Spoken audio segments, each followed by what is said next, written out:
नमस्कार दर्शकों, बहुत स्वागत है आप सभी का। मैं हूं आप सभी के साथ ज्योति आर्या और आप देख रहे हैं सूर्या समाचार। सबसे पहले तो आप सभी को संस्कृत दिवस की ढेरों शुभकामनाएं।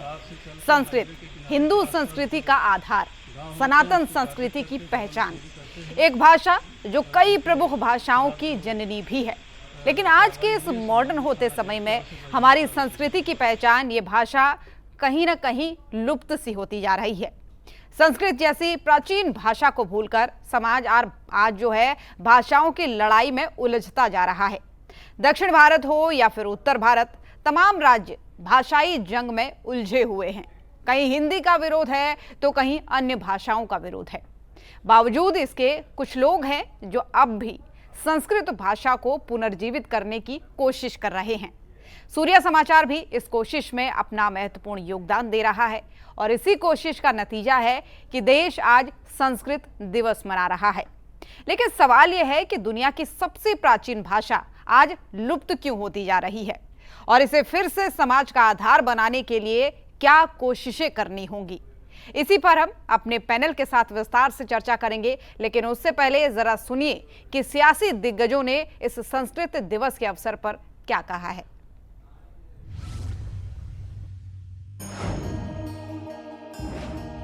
वर्तमान सरकार की ये सोच रही है कि जब तक हम अपनी प्राचीन संस्कृति के साथ नहीं जुड़ेंगे और जब तक हमारी प्राचीन संस्कृति मजबूत नहीं होगी, हमारी युवा पीढ़ी, हमारी अगली पीढ़ी जब तक हमारी संस्कृति के साथ नहीं जुड़ेगी, तो भारत जो एक समय में सोने की चिड़िया जो कहलाया करता था, दोबारा जब हम संकल्प लेकर आगे बढ़ रहे हैं 2047 तक अपने देश को विकसित राष्ट्र बनाने के, तो मैं समझता हूं कि इसी प्रकार से हम अगर अपनी संस्कृति से जुड़कर और कठिन परिश्रम जब तक सभी मिलकर नहीं करेंगे, सभी अपनी जिम्मेवारियों का ईमानदारी से वहन नहीं करेंगे, वो लक्ष्य जो है वो एक कठिन लक्ष्य है। परंतु खुशी है हमें इस बात की कि प्रधानमंत्री जी के साथ आज पूरा भारतवर्ष इस संकल्प के साथ आगे बढ़ रहा है और ये इस प्रकार के आयोजन लगातार बढ़ते रहें। सभी हरियाणा वासियों को मेरी ओर से संस्कृत दिवस की ढेर सारी शुभकामनाएं। बहुत और ऐतिहासिक सांस्कृतिक कदम संस्कृत दिवस मनाने का हरियाणा सरकार करने जा रही है। वेदों की धरती से भारत रहा है। संस्कृत दिवस के माध्यम से आने वाली पीढ़ी को संस्कृत का ज्ञान, संस्कृत की जानकारी, संस्कृति के लिए काम करने वाले लोग उन सब के लिए प्रेरणा का काम करेंगे। हरियाणा सरकार का एक कदम वाकई में बहुत सराहनीय है। हरियाणा एक ऐसी धरती है जहां संस्कृत के गुरुकुल पुरानी पद्धति के तहत चलते रहे हैं और आज भी हरियाणा के अंदर गुरुकुल्स हैं जहां संस्कृत की पूरी पढ़ाई कराई जाती है। हरियाणा सरकार का ये बहुत सराहनीय कदम है और बच्चों को भी संस्कृत की तरफ रुचि रखनी चाहिए। संस्कृत आदमी की आत्मीयता को जागृत करके रखती है। हिंदी और संस्कृत की एक भाषा का ज्ञान होना वाकई में इंसान को संस्कृत पढ़ने से उसको पता लगता है कि मैं कहीं ना कहीं भगवान के प्रति आश्रित हूँ। बहुत बहुत हार्दिक शुभकामनाएं पूरे हरियाणा प्रदेश के सभी वासियों को और अपने बच्चों को संस्कृत जरूर सिखाएं। संस्कृत दिवस मना लिए और संस्कार की बात है और संस्कृति को लेकर हम दोनों सरकार और संस्कृत दोनों को साथ लेकर हम कार्यक्रम इस तरह के आयोजन पूरे प्रदेश में जगह जगह हम सरकार की तरफ से कार्यक्रम हैं और इस तरह कार्यक्रम होने चाहिए। अपनी संस्कृति का हर व्यक्ति को और बच्चों को ज्ञान होना चाहिए, संस्कृति पुरस्कार होना चाहिए। कुरुक्षेत्र के जैसे रण क्षेत्र में महाभारत का युद्ध के इतिहास जो संस्कृति में हुआ, तो मैं कहता हूँ इसका आने वाली पीढ़ी पर अच्छा प्रभाव होगा। संस्कृत भाषा इस पृथ्वी की, मैं कह सकता हूँ, सबसे प्राचीनतम भाषा है। आप किसी और भाषा को भी उठाएंगे, चाहे रशियन उठाइए, यूक्रेनियन उठाइए, चेक की भाषा उठाइए, उसमें भी संस्कृत के शब्दों का प्रयोग होता है। संस्कृत भाषा बोलने से, जब हम छोटे थे, अब तो नहीं पढ़ाते हैं, हम लोग पहले कंपलसरी होता था संस्कृत को पढ़ना और हम लोग पढ़ते भी थे। अलंकार, पढ़ती पढ़ते पढ़ती, पढ़ती पढ़त पढ़ाती, ये सब हम लोग पढ़ते थे, तो भूल गए, वो काफ़ी टाइम हो गया। लेकिन आज भी जो भाषा हमें बचपन में या 8वीं तक पढ़ाएगी संस्कृत, 10वीं तक पढ़ाएगी, आज भी याद है मुझे, आज भी संस्कृत के श्लोक है, आयम निजो परोवेति गणना लघु चेत सामुदा चेतना वसुदेव कुटुंबकम। इसमें इतना बड़ा संस्कृत के श्लोक में संस्कृति, हिंदुस्तान की सनातन संस्कृति का व्याख्यान है। वसुदेव कुटुंबकम की हम बातें करते हैं, तो ये सब चीजें हैं। संस्कृत भाषा अपने आप में नो डाउट बहुत ही अपनत्व वाली भाषा है। तो चर्चा के लिए हमारे साथ दो मेहमान जुड़ रहे हैं। सबसे पहले डॉक्टर सचिन कठाले जी हमारे साथ जुड़ रहे हैं, प्रचार प्रमुख हैं संस्कृत भारती के, बहुत स्वागत है आपका। डॉक्टर विमल डोंडियाल संस्कृत आचार्य हमारे साथ जुड़ रहे हैं। आप दोनों मेहमानों का बहुत बहुत स्वागत है। सबसे पहला सवाल विमल जी यानी आचार्य साहब आप ही से लेना चाहूंगी। सबसे पहले तो आपसे यही जानना चाहेंगे कि चाहे संस्कृत दिवस की बात करें या फिर संस्कृत भाषा की बात करें जो कई भाषाओं की जननी है, उसका महत्व क्या है? संस्कृत का महत्व, सबसे पहले मैं ये जो संस्कृत है ये मातृतुल्य है। ये केवल भाषाओं की जननी नहीं, ये संस्कारों की और संस्कृति की भी जननी है। तो सबसे पहले ये जो संस्कृत है इसको हमें प्रणाम करना चाहिए। संस्कृतस्य कृते जीवन संस्कृतस्य कृते यजन आत्मानमाहुतं मन्ये वंदे संस्कृत मातरम। सचिन जी प्रणाम करते हैं आपको और प्रारंभ करते हैं इस चर्चा को। तो संस्कृत का महत्व क्या है? संस्कृत का महत्व संस्कारों से है, और संस्कृत भाषा नहीं है, संस्कृत जीवन का आधार है, संस्कारों का आधार है। और अगर हम भाषा के रूप में देखते हैं तो कि भाषा के रूप में तो ये एक समृद्ध भाषा है, एक वैज्ञानिकी भाषा है। और केवल ये कहने से नहीं होगा कि ये प्राचीन भाषा है और वैज्ञानिकी भाषा है। उस विज्ञान को हमें इम्प्लीमेंट करना होगा, उस विज्ञान को हमें आज के दौर में लेकर के चलना होगा, जो संस्कृत में सूत्र रूप में बातें कही गई है। क्योंकि संस्कृत के जो मैक्सिमम ग्रंथ हैं वो सूत्रात्मक हैं, और सूत्र रूप में उसमें जो बातें कही गई है, चाहे आप विज्ञान के सूत्र ले लीजिए, चाहे आप गणित के सूत्र ले लीजिए, या आप दर्शन के सूत्र ले लीजिए, तो समस्त जीवन को संस्कृत ने एक सूत्रों में बांध करके हमारे सामने प्रस्तुत किया है। तो व्यक्ति मात्र का यह कर्तव्य है कि वह यत् किंचित जितना भी उसको प्राप्त होता है, जहां से भी प्राप्त होता है, उसको संस्कृत पढ़ने का प्रयास करना चाहिए।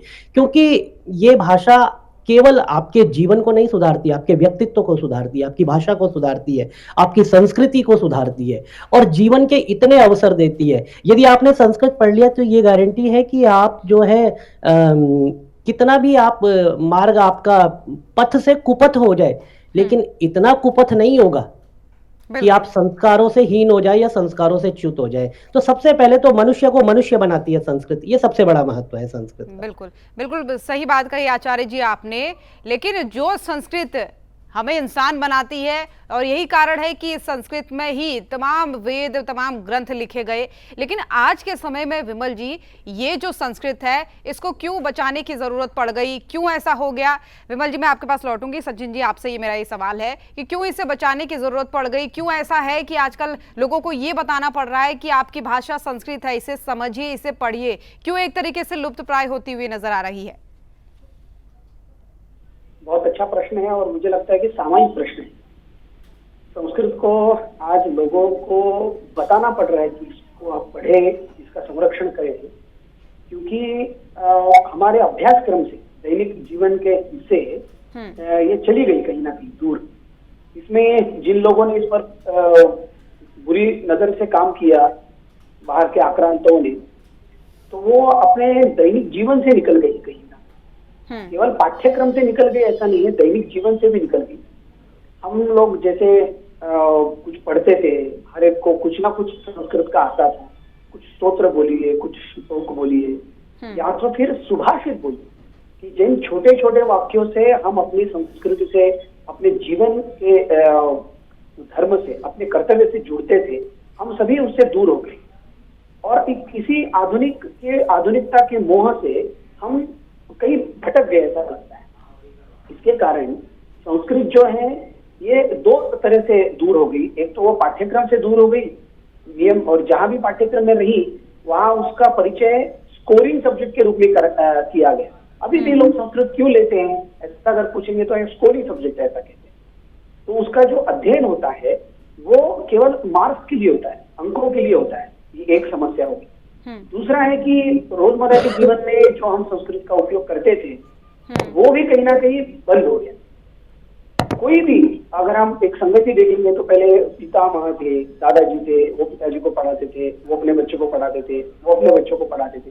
तो ये जो एक परंपरा रही वो परंपरा भी कई जगह पर टूट गई है क्योंकि हम लोगों ने आधुनिकता का एक आवरण ले लिया, हम अपने आप को उसमें ढाल लेने का प्रयास किया।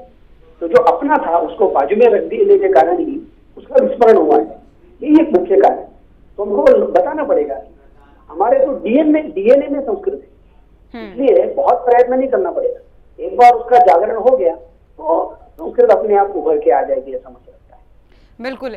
लेकिन अब अगला सवाल इसी को लेकर मेरा आचार्य जी आपसे है, विमल जी, क्योंकि आज के समय में हम बात तो करते हैं कि संस्कृत सीखिए, उसको अपने रोजमर्रा में लाइए क्योंकि वो आपकी अपनी भाषा है, वही ऐसी भाषा है जो सबसे प्राचीन है। लेकिन सवाल यहाँ पर यह भी कि लोग इसको बहुत जटिल मानते हैं। और इतनी जटिल ये क्यों है? क्योंकि पढ़ने में भी दिक्कत आती है यहाँ तक लोगों को। आजकल लोग अपने बच्चों को ये सलाह देते हैं कि आप अंग्रेजी सीखिए, उसके बिना कुछ नहीं हो सकता, लेकिन वहीं उसको बहुत जटिल मानते हैं संस्कृत को। है हमारा जो मैकाले की शिक्षा पद्धति को हमने अपनाया और संस्कृत को बिल्कुल जो बाहर कर दिया, इसमें कारण सिर्फ जटिल मानना नहीं है। जटिल तो अंग्रेजी भी है, जटिल तो फ्रेंच भी है, जर्मन भी है। कौन सी ज्ञान कभी आसान नहीं होता, ज्ञान तपस्या से प्राप्त होता है। और एक ऐसी भाषा जो आपको देवताओं के समान, क्योंकि देव भाषा है तो कम से कम भाषा में तो हम देवताओं की बराबरी कर लेते हैं। एक ऐसी भाषा को पढ़ने के लिए आप चाहते हैं कि आपके लिए वो तुरंत आपके हाथ में रखा हुआ फल हो जाए। अभ्यास तो करना पड़ेगा किसी भी भाषा के लिए। मैं स्थिति देखता हूँ आजकल लोग हिंदी बोलने में मतलब गलतियां करते हैं और अंग्रेजी बोलने में गलतियां करते हैं, तो संस्कृत बोलने में भी। तो सबसे पहले तो इस कंसेप्ट को ही क्लियर करना चाहिए, हमें निकालना चाहिए कि संस्कृत कठिन है। और ऐसा भी नहीं है जो संस्कृत पढ़ने आता है वो सोचता है अगर 2 दिन में आ गई तो ठीक है, नहीं तो हम नहीं पढ़ेंगे। 2 दिन में कोई भाषा नहीं आ सकती, हिंदी नहीं आ सकती, बाकी संस्कृत तो छोड़िए। तो अभ्यास करना पड़ेगा, पढ़ना पड़ेगा, स्वीकार करना पड़ेगा कि किसी भाषा को सीखना है तो भाषा विज्ञान को समझना होगा। बिल्कुल और सही बात। जरूरी नहीं है कि आपको भाषा के ग्रामर या व्याकरण को ही सीखना है। आप भाषा के आवरण को समझिए, भाषा के परिवेश को समझिए। सबसे पहले तो अज्ञान इसमें सबसे बड़ा कारण है कि जो लोगों के बीच में संस्कृत का प्रचार प्रसार जिस रूप में है कि ये केवल आध्यात्म की भाषा है। निसंदेह संस्कृत आध्यात्म की भाषा है, लेकिन संस्कृत में इसके अतिरिक्त जितना विज्ञान संस्कृत में है उतना विज्ञान और किसी भाषा में नहीं है।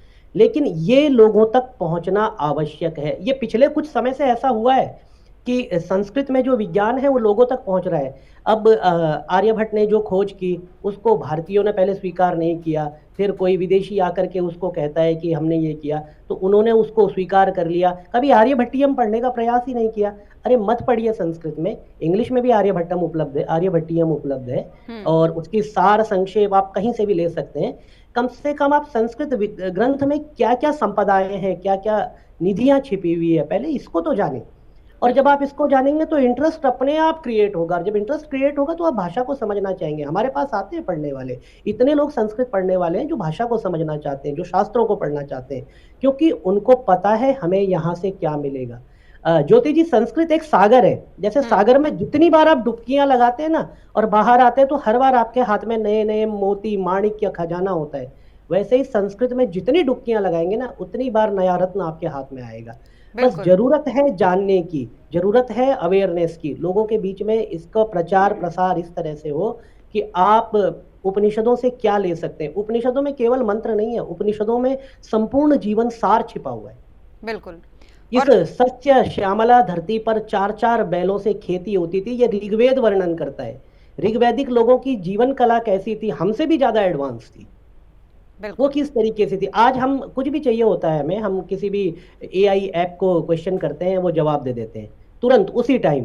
प्राचीन काल में जब ये ऋषि लोग करते थे तो हम कहते थे कि ये कपोल कल्पित कहानी है, ऐसे थोड़ी होता है। आज भी तो हो रहा है।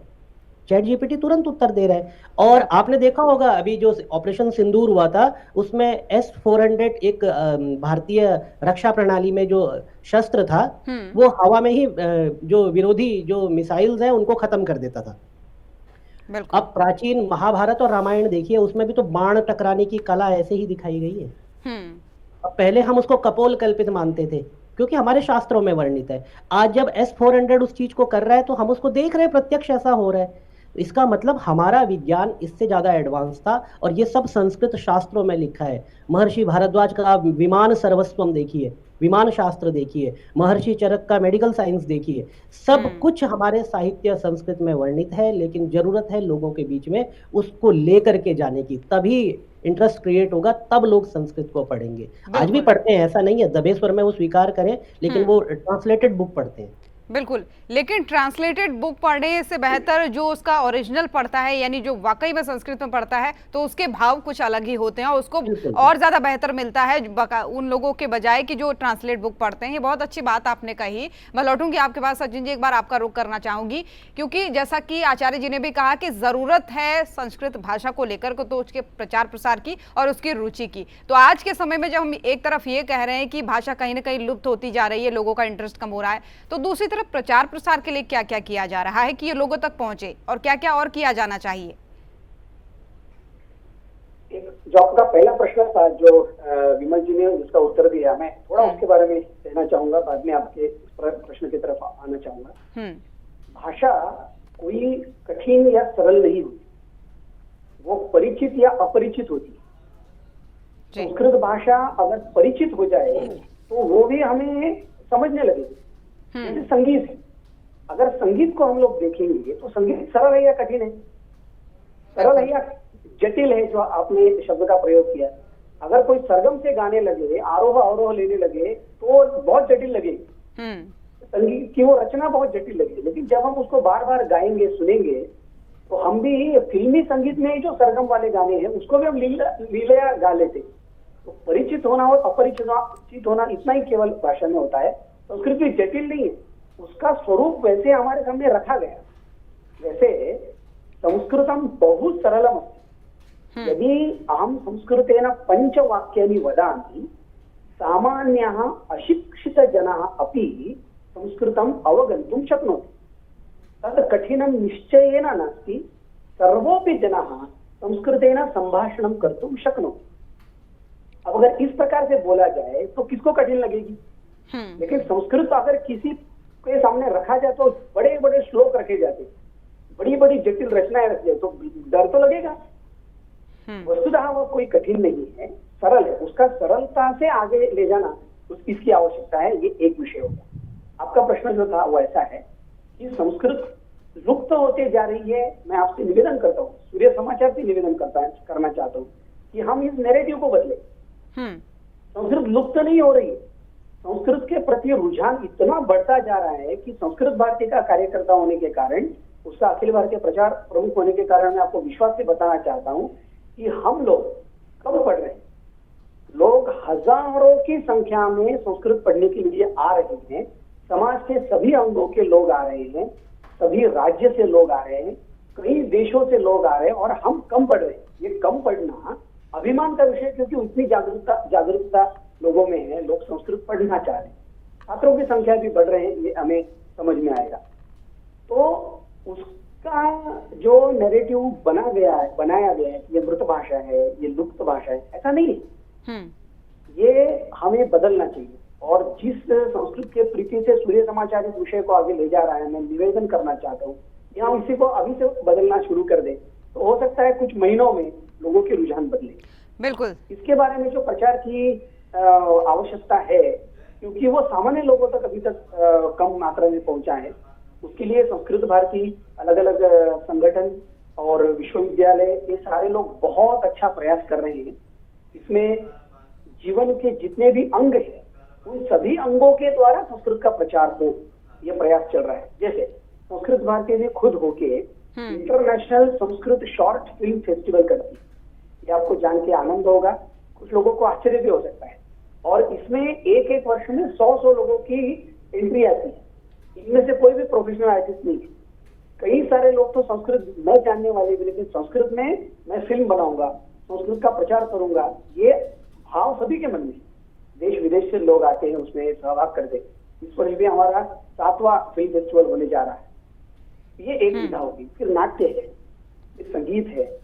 आज रील्स का जमाना है, छोटे छोटे वीडियोस का जमाना है। आपको जान के आनंद होगा कि हजारों की संख्या में रील्स बन रहे और वो संस्कृत में बन रहे, छोटे बच्चों से लेकर बूढ़े लोगों तक, और संस्कृत को जानने वालों से लेकर अत्यंत अनभिज्ञ लोगों तक भी सभी लोग इस रील के महायज्ञ में जुड़ रहे हैं। मैं इसको महायज्ञ इसलिए कहूंगा क्योंकि आज के समय की वो आवश्यकता है। आज का युद्ध जो है वो उसी में जुड़ा हुआ है। तो वहां तक इस प्रकार से संस्कृत को पहुंचाने की एक अहम भूमिका चल रही है। बिल्कुल। संस्कृत में पुस्तकों को लिखना आज एक फैशन बन गया है। बिल्कुल। अलग अलग भाषाओं में जो प्रसिद्ध पुस्तकें हैं वो संस्कृत में आ रही है। पहले के लोगों ने उल्टा काम किया। चलिए, ये तो बहुत अच्छी बात है। भाषा में ले गए। बिल्कुल, बहुत अच्छी बात है। बहुत अच्छी बात आपने कही कि हमें भी इस कॉन्सेप्ट को बदलना होगा, जो हम बार बार सोच रहे हैं कि क्यों ये कम होती जा रही है। कम नहीं होती जा रही है, बल्कि इसके प्रति जो रुचि है वो दोबारा से बढ़ रही है और बहुत अच्छे स्तर पर बढ़ रही है। आचार्य जी, आपके पास लौटना चाहूंगी और बहुत ही महत्वपूर्ण सवाल आपसे करना चाहूंगी, क्योंकि संस्कृत एक ऐसी भाषा है जिसने हमें विश्व का ज्ञान दिया, ब्रह्मांड का ज्ञान दिया। या जितने भी बड़े, मैंने पहले भी कहा था कि जो भी ग्रंथ हमारे हैं सभी संस्कृत में है। तो ऐसे में क्या ये होना चाहिए कि संस्कृत को राष्ट्रभाषा घोषित कर देना चाहिए? ज्योति जी, सबसे पहले तो सचिन जी को बहुत बहुत शुभकामनाएं, क्योंकि संस्कृत भारती जो काम कर रही है संस्कृत के प्रचार प्रसार की दिशा में, वो अपने आप में अतुलनीय है। संस्कृत भारती पर्याय बन चुकी है यहाँ पर संस्कृत के प्रचार प्रसार का। और सूर्य समाचार को भी शुभकामनाएं कि आप लोगों ने भी संस्कृत का जो बुलेटिन अपने यहाँ पर चलाया है, जो आपके यहाँ पर संस्कृत न्यूज चलती है, उससे निसंदेह अनेक लोग लाभान्वित हुए हैं और लोगों के अंदर एक नई चेतना जागी है कि एक न्यूज़ चैनल में, यद्यपि ये बाकी जो प्रशासन के चैनल है वो ये काम कई सालों से कर रहे हैं, लेकिन किसी निजी क्षेत्र के चैनल के द्वारा ये कार्य किया जाना अपने आप में एक साहसिक प्रयास है। तो बहुत बहुत शुभकामनाएं आप दोनों ही वरियों को। और आपने कहा कि राष्ट्रभाषा, निसंदेह राष्ट्रभाषा नहीं, ग्लोबल लैंग्वेज है संस्कृत। ग्लोबल लैंग्वेज, क्योंकि बहुत सारे, मैं विदेशी लोगों से भी मिलता हूँ, उनके साथ भी वार्तालाप करता हूँ, संस्कृत के विषय में बहुत बातें होती है, जो कि उनके अपने ओरिजिन के हैं, उन लोगों से भी बातें होती है। तो वो लोग हो सकता है हिंदी का 1-2 शब्द कम जानते हो, लेकिन संस्कृत के फिर भी वो उससे ज़्यादा शब्द जानते हैं। और उनको जुड़ने का जो उनका कारण था वो संस्कृत था। और संस्कृत एक ऐसी लैंग्वेज है जो पूरे विश्व में संपूर्ण रूप से समादृत है, आदर किया जाता है, सम्मान किया जाता है, लोग पढ़ना चाहते हैं संस्कृत के ग्रंथों को। तो ये ग्लोबल लैंग्वेज है, और जो ग्लोबल लैंग्वेज है जहाँ से उसका प्रादुर्भाव होता है, यद्यपि संस्कृत का प्रादुर्भाव नहीं होता, संस्कृत से प्रादुर्भाव होता है, लेकिन जहाँ पे संस्कृत का प्रचार प्रसार है, जहाँ पर संस्कृत ने अपने संस्कारों से जिस राष्ट्र को संजोया है, जिस राष्ट्र का निर्माण किया है अपने संस्कारों से, उस राष्ट्र में संस्कृत को राष्ट्रभाषा कहने में किसी को आपत्ति नहीं होनी चाहिए और संस्कृत को राष्ट्रभाषा निसंदेह घोषित किया जाना चाहिए। और आपको ये पता होगा कि उत्तराखंड राज्य, हिमाचल और हरियाणा, इन 3 राज्यों में संस्कृत को राजभाषा का अधिकार प्राप्त है। बिल्कुल बिल्कुल आचार्य जी, क्योंकि मैं भी खुद उत्तराखंड से आती हूँ, तो इस बात को मैं बहुत अच्छे से समझ सकती हूँ कि बचपन से हमें भी ये शिक्षा दी जाती है। हमारी माताएं बहनें जब पूजा करती है तो अक्सर श्लोकों का पाठ करती है, ताकि बच्चों के अंदर भी वो बातें आ सके, वो गुण आ सके, और वो उस भाषा का महत्व भी समझ सके और अपनी हमारी संस्कृति का महत्व भी समझ सके। मैं विमल जी आपसे, माफ कीजिएगा सचिन जी, आपसे अगला सवाल करना चाहूँगी, क्योंकि आज संस्कृत दिवस भी है और भाषा को लेकर हमारा चैनल के तरफ से भी ये प्रयास रहता है, और वैसे भी बहुत सारे प्रयास ऐसे हो रहे हैं जिससे कि लोग संस्कृत की तरफ अपना और ज़्यादा रुझान बढ़ा सके।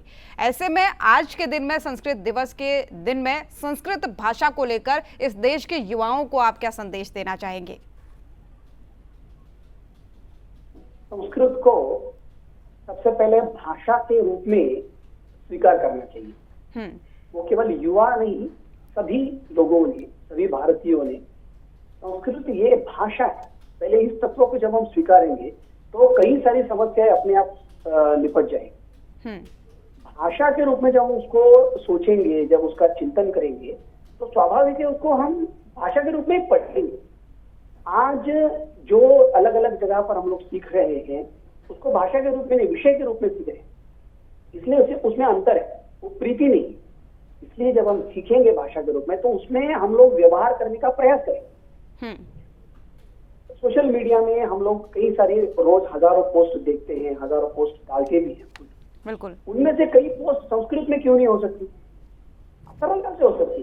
छोटे छोटे वाक्य, छोटे जो 3 पदों का वाक्य, केवल उसमें 3 शब्द है, 4 शब्द है, 2 ही शब्द है, ऐसे अगर हम लोग वाक्य उसमें डालेंगे तो सोशल मीडिया में भी संस्कृत का एक बहुत बड़ा परिवर्तन आएगा। और ये भारत का युवा कर सकता है।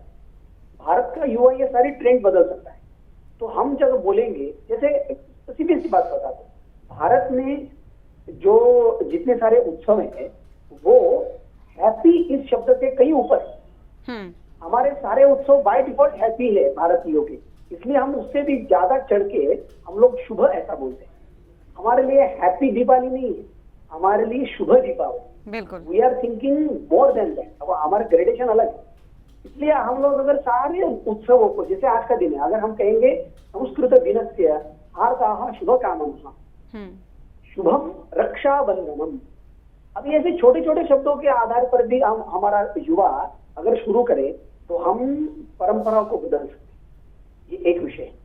दूसरा, हमें अंग्रेजी का कोई विरोध करना नहीं है, उसकी आवश्यकता नहीं, क्योंकि वो भी एक भाषा है, उसमें भी करोड़ों लोग व्यवहार करते हैं।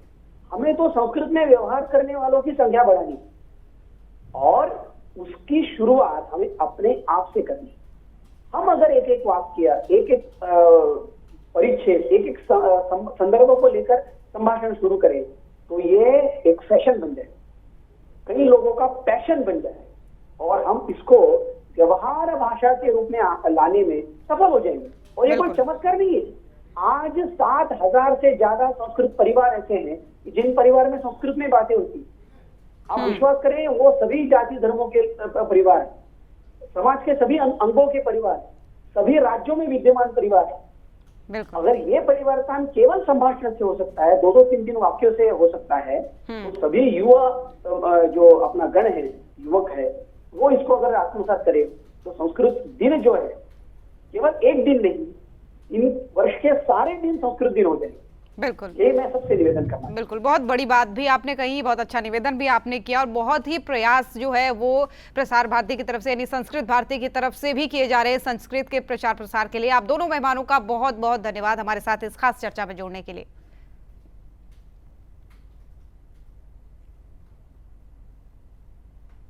तो फिलहाल के लिए इस खास चर्चा में मेरे साथ बस इतना ही। नमस्कार।